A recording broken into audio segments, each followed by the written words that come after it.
Hello, everyone. Dr. Victoria Skirbo here, speaking to you from the Seeds of Transformation Healing Center in Wareham, Massachusetts. So today we're going to be doing the gateway readings that I've been trying to get together for a while now. What is a gateway reading? Well, a gateway reading is simply a reading done on the double number of the month we're in. Does that make it clearer? No, probably not. So for January, the gateway would be 1-1, right? The 1-1 gateway, as it were. And this is my own device. So we're going to take a look and see what's ahead, what's coming through this particular gateway. Now, 1-1, of course, 1-1-2022 is actually an 8 vibration. And if we add all those numbers together, the 2022 vibration is the 6. That's the new universal year vibration for 2022. And then we add the day and the month. And so we have an 8. So let's just talk a little bit about 8 before I get into this reading. 8 is a vibration of cause and effect. It's a vibration of manifestation, and also a vibration of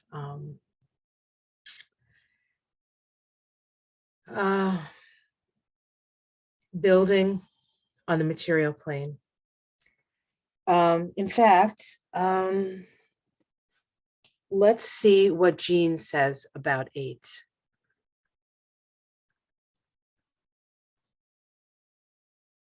So Jean is the author of this book, Numerology, Spiritual Light Vibrations.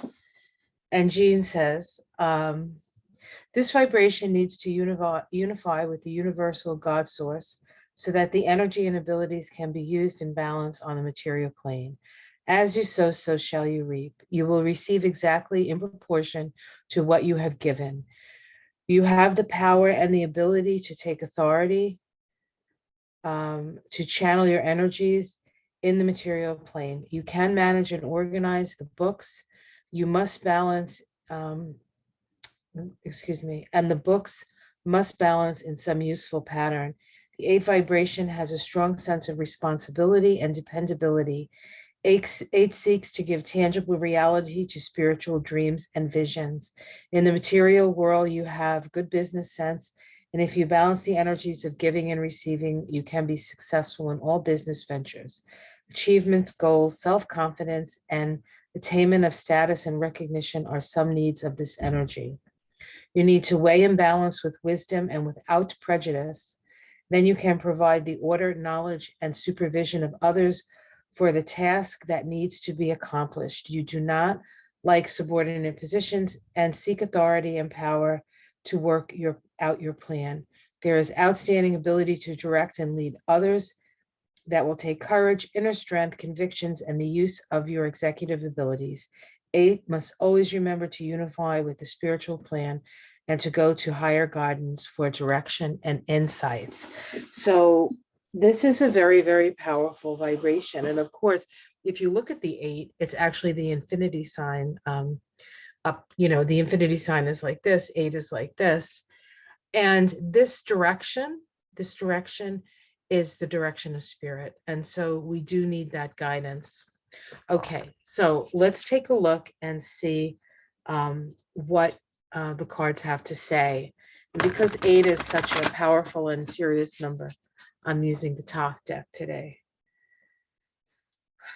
So as how I think these are going to work, or how I'm going to apply them, is that these gateways have energy that comes in through them, and that energy stays with us. It's like a door opens and now you have access to that energy. So that's how we're going to work these readings.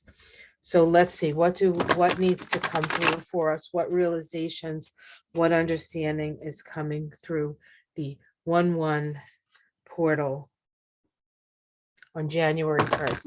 Now, not to get too far into the astrology, but January 1st, we have a trine between the Sun and Uranus.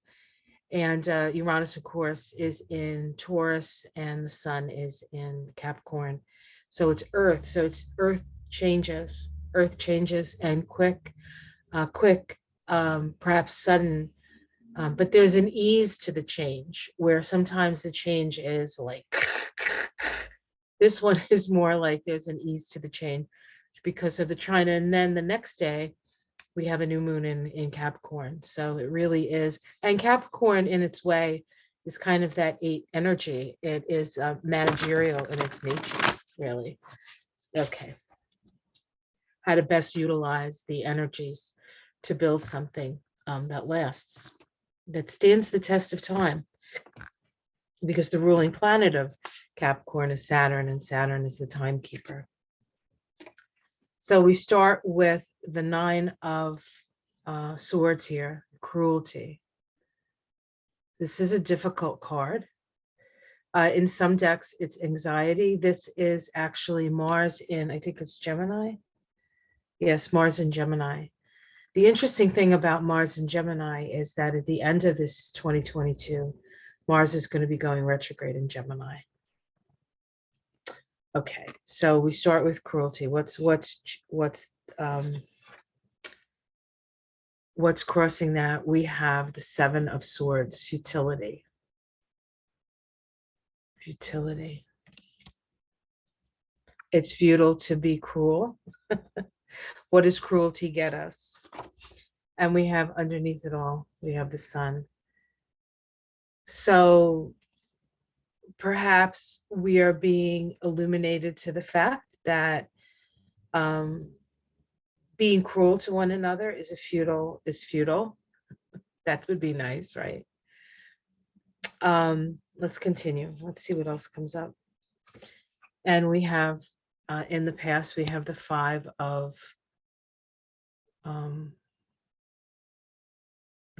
of Wands here. Strife. Okay, in the sky, we have completion, the 4 of Wands. In the immediate future, we have peace. How it's seen from the outside, the 9 of Pentacles, gain. Our domestic situation, the 8 of Wands, swiftness, information, quick, coming. Hopes and fears, the Ace of Pentacles, or the Ace of Discs in this deck, and the outcome, happiness. Well, that's lovely. Considering how we started this reading, that's a lovely ending. Let me see if I can pull a major arcana. So the Wheel of Fortune shifts. So what is available to us in this 1-1?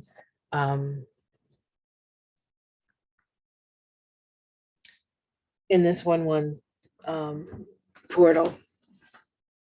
What awareness? Well, of course it is. Remember, we said it is an 8, so it is about as you sow, so shall you reap, right? So those people who sowed cruelty, those people who tried to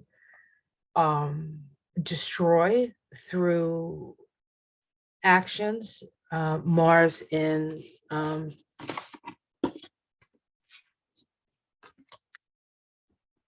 Mars in Gemini. You know, Mars in Gemini is it can be, what's the word I'm looking for? Creating, being cruel through the words that you use, the things that you say. And there's been a lot of vitriol. It's as if people feel that the right that they can say whatever they want. But it's from a place of, not a face-to-face thing. A lot of, attacking on social media, a lot of all of that. And the crossing card is futility. It's as if we're being illuminated to the fact that trying to fight people on that level is futile. There has been strife, there has been discord in the past, right? Um, in a way, necessary to come up, necessary to come up. But in the sky, we have the Four of Wands, which is completion. And then in the future, we have the Two of Swords, which is truce. So I feel as though that type of energy is gone as far as it can go. I'm not saying that it's going to stop for people. People are still going to utilize it. But I think that people are not going to invest in answering that back. People are not going to respond to that. They're just going to ignore it. And they're not going to be baited. It's not going to be baited. And there's also an idea here that or an energy here where what we need to focus on is how we can be more self-made, self-reliant. What are our values? Of course, Venus, the planet of values, is retrograde in Capricorn through most of January. So there is a reevaluation. Now, in the domestic situation, we have the Eight of Wands. This is information coming in fast, very, very fast from all different directions, but from a core, right? From in this deck, it's all coming from the center. So there will be revelations. There will be revelations. And I think that although this is not a political reading, it does look like there will be revelations around the insurrection, actually, in the United States anyway. Of course, this is the hopes and fears. This is for a new start, right? But it is the ace. So it's like we just want a chance. We want a chance to start new. We're at ground zero. We're actually probably a little, maybe for some of us, we're even a little bit lower than zero, less than zero. Remember that movie? It's like rock bottom to a certain extent. And yet what's on the other side of that is satiation and happiness and an ability to connect with the energy of love and the energy of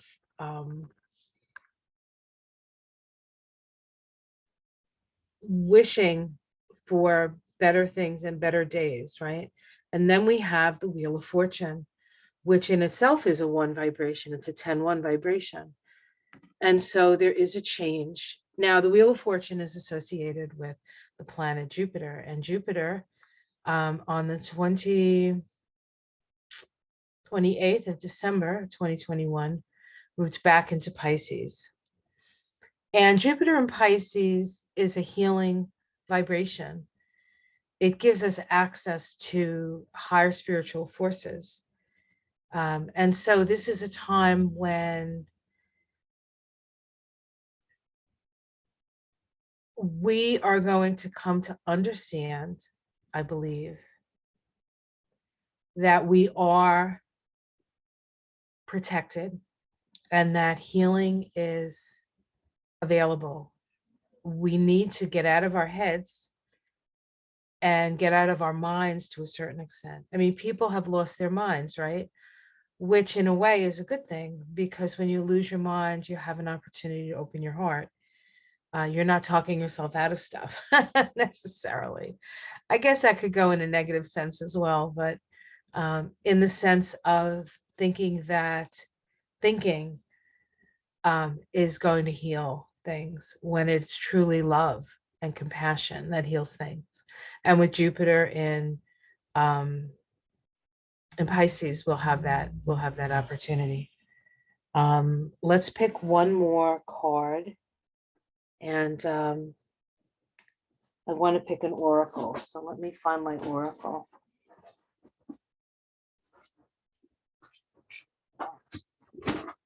I found the book. Now I just have to find the oracle.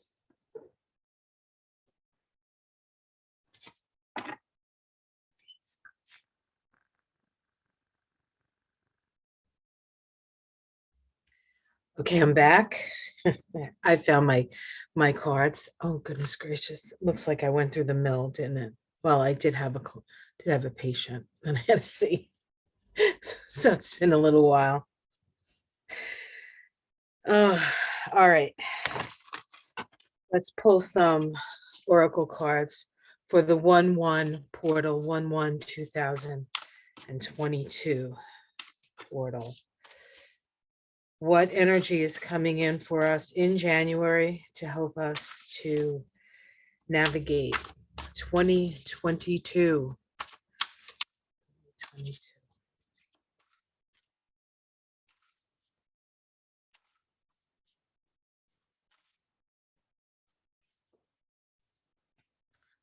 Crow.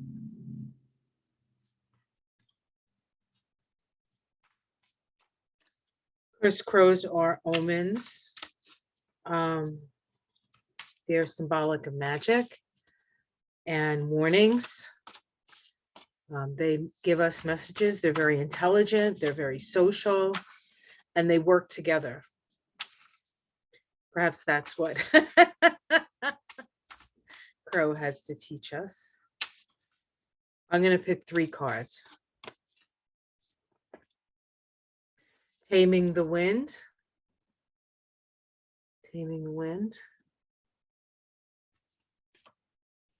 55. The Crow card is 13. 13 is the number of transformation. The 55 is the master number.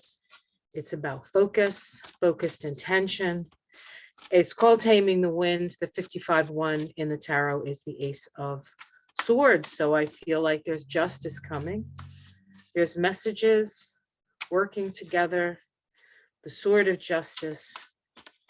Ugh, yikes. And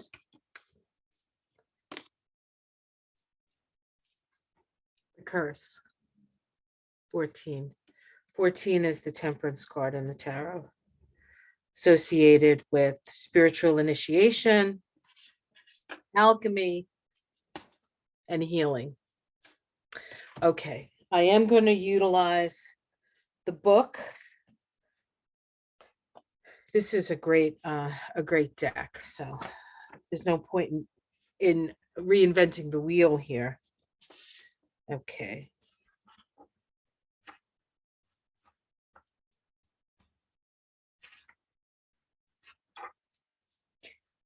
Crow is the keeper of the universal law, the law of truth. Crows teach us to walk our talk, to find congruence between who we say we are and who we really know ourselves to be. The winged one insists that we speak truth, that we create truth instead of searching for it, and that we bring truth in every situation we find ourselves in. The invitation. When you speak the truth and practice truth, eventually everything you say becomes true. Your power to co-create with the truth is a universal law. Correct what is untrue in your life without judgment. Let the truth set you free. The medicine. Be true to your word. Crow arrives just when we have convinced ourselves that we are doing the right, what we are doing is right and justified. And while this may be the case in the realm of relative truth, in the higher realms of absolute truth, it is not. Look deeply into your heart and remain alert, lest you convince yourself of something that isn't deeply true for you, or perhaps is not the highest truth. Do not seduce yourself with illusions. Taming the Wind, number 55. Here, the feather, a symbol that is used in clearing ceremonies for smudging, reminds you of the sacred commitment that you make to your life. This is the symbol of consciously bringing the spiritual into the material, infusing the world with reverence and acknowledgements of the higher planes of existence that influence and animate life. The feather is a symbolic reminder of deliberately entering into a partnership with Great Spirit to co-create for the highest good of all. The invitation. It is time to clear your energy. Be present and become conscious of how you communicate. This is a good time to write a journal and to put your thoughts into a cohesive form. Perhaps you need to actually do a smudging ceremony in your home or office. Create a sacred space to write about your dreams and desires. Just remember that when Taming the Wind appears as a symbol, it is time to honor the Great Spirit with reverence and respect. Medicine for this card. It is time to clean up any misunderstandings with others, clear the air after disagreements, and allow others to share their sides of things. You are called now to be a good listener. It is not a time to be right. It is time for you to understand rather than to be understood. Good things come out of this restraint of tongue and pen. You will be surprised at how things get resolved when you allow all sides to have value. I think that's very important as we move into 2022, because 2022 is a 6 vibration. And 6 is about cooperation. It is about responsibility. It is about being in a community. And you have to be able to sit and listen to people without jumping down their throats, right? And the last is the curse.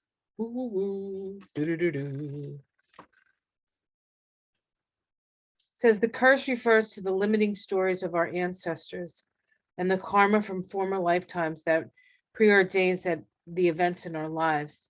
It is a source of negative patterns. It can show up as a disease, a destructive force, or a blockage in our creative energy. The curse holds us hostage to a false story that we confuse for reality. Recognizing the original wound is playing out in our life. Recognizing the original wound that is playing out in our life can heal it. The invitation. It is time to recognize the source of your limitations. Did your grandparents live with a mindset of scarcity? Did you inherit genes for heart disease? Were you a slave master in a past life? The karmic legacy is ready and waiting to be seen, to be untangled, to be released. Honor the player and their stories. Forgive everyone and everything. Craft a new life course for yourself. And the medicine. Be aware of your actions. Act with impeccable intention so that not to create a debt or a karma that sooner or later someone has to pay. What you do to others, you will do to yourself and to the people you love the most. Now you have the opportunity to clean it up.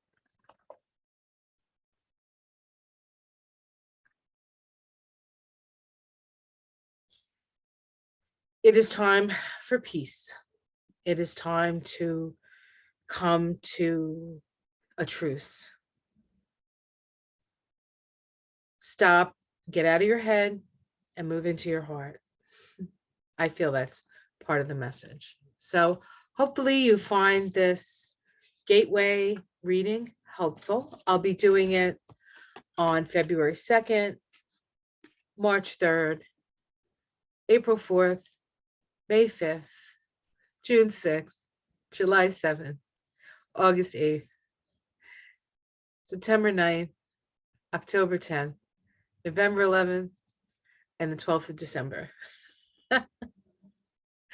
So let's see what comes up for us this year.